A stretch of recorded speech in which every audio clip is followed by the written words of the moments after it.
Ever wonder why you can't seem to stay away from your phone or social media? It's no coincidence. Welcome to the attention economy. This is a world where digital technologies, from social media to apps, are designed with one goal in mind: to capture and monetize your attention. These platforms are engineered to be addictive, to keep you scrolling, clicking, liking, and sharing. They're not just distractions, they're constant distractions, an incessant stream of noise that fragments our focus and keeps us from truly engaging with our world. And it's not just about wasted time, the stakes are much higher.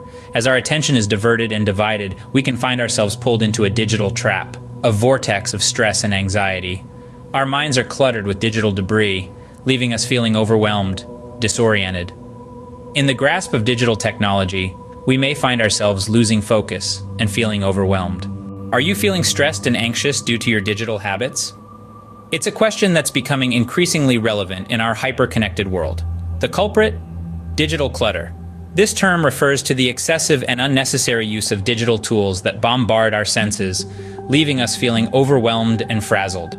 Think about it. The countless social media platforms, the myriad of apps, the ceaseless emails, all vying for our attention, all contributing to a cluttered digital landscape.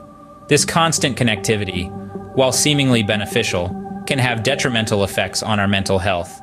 It can breed stress and anxiety, and worst of all, it can chip away at our capability to concentrate.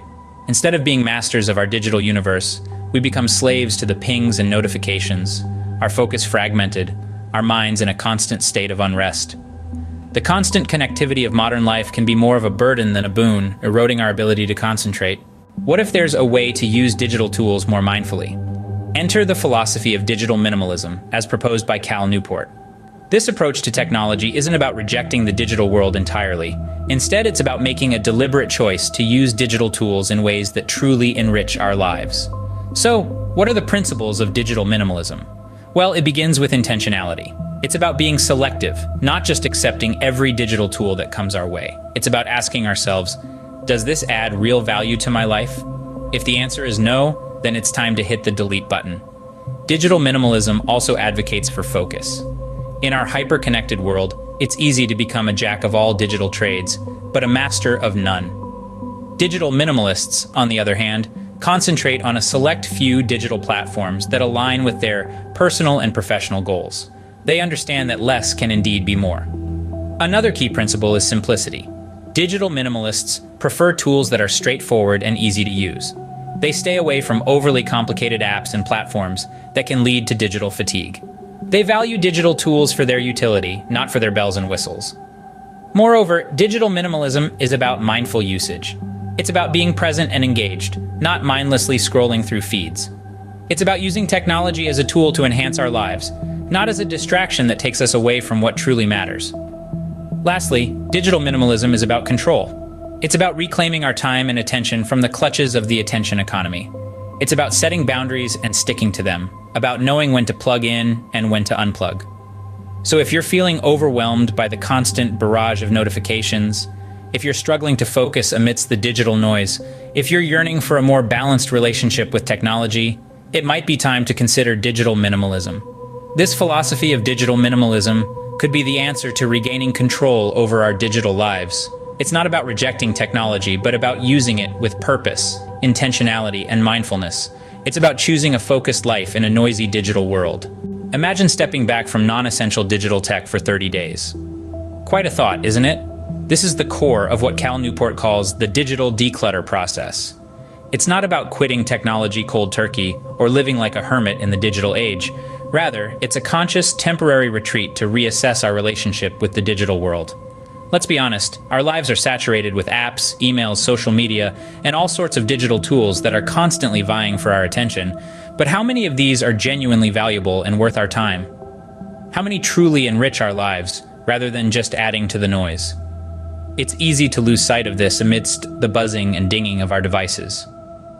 Enter the digital declutter. During this 30-day period, we put a pause on all non-essential digital technologies.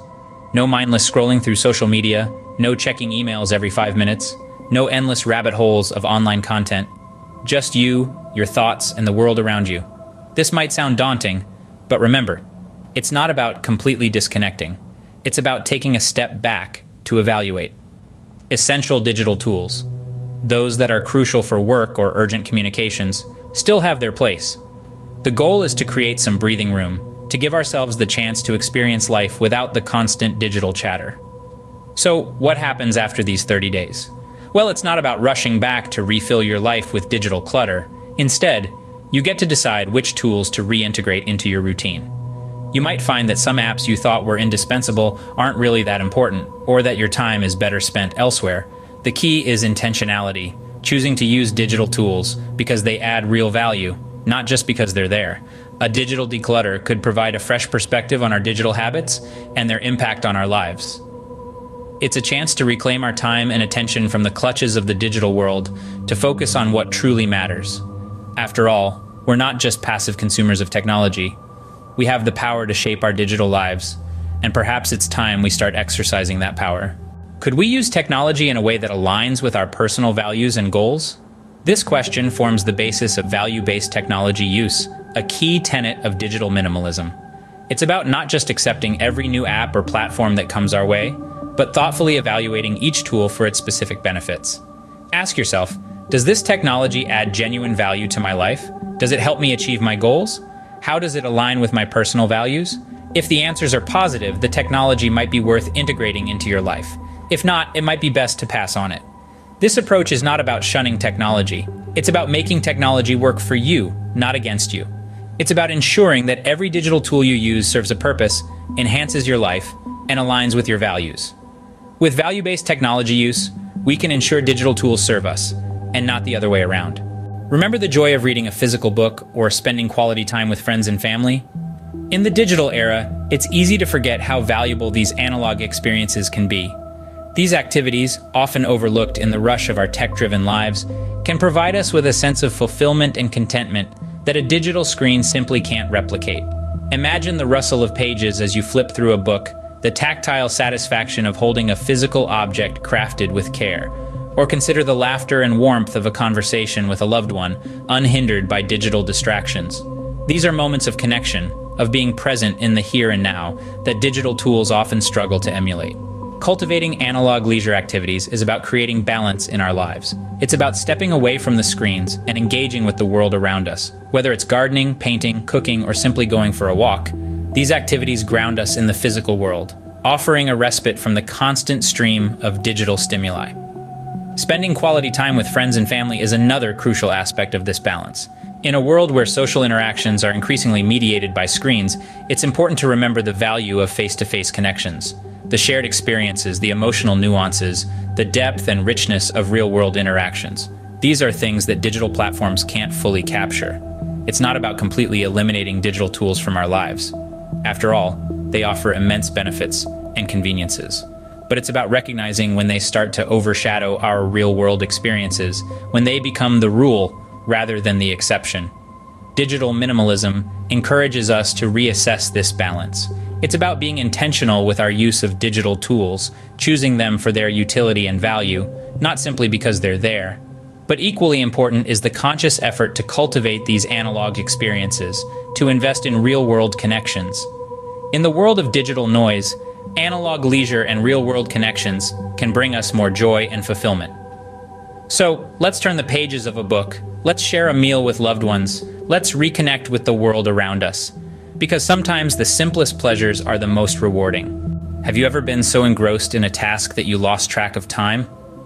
This immersive state is what Cal Newport refers to as deep work. It's a level of concentration where you're fully engaged, undistracted, and producing high-quality results. In our digital world, achieving this state can feel like an uphill battle. Notifications, emails, and the constant buzz of social media can fragment our focus, pulling us away from our work. But here's the thing, deep work thrives in the absence of distraction. Minimizing our digital interruptions is crucial in carving out space for these periods of intense focus. It might mean turning off notifications during work hours, designating specific times for checking emails, or even using an app to block distracting websites. The power of deep work is transformative. It not only enhances our productivity, but also leads to a sense of satisfaction and fulfillment in our work. Embracing deep work could be the key to excelling in our professional and personal pursuits.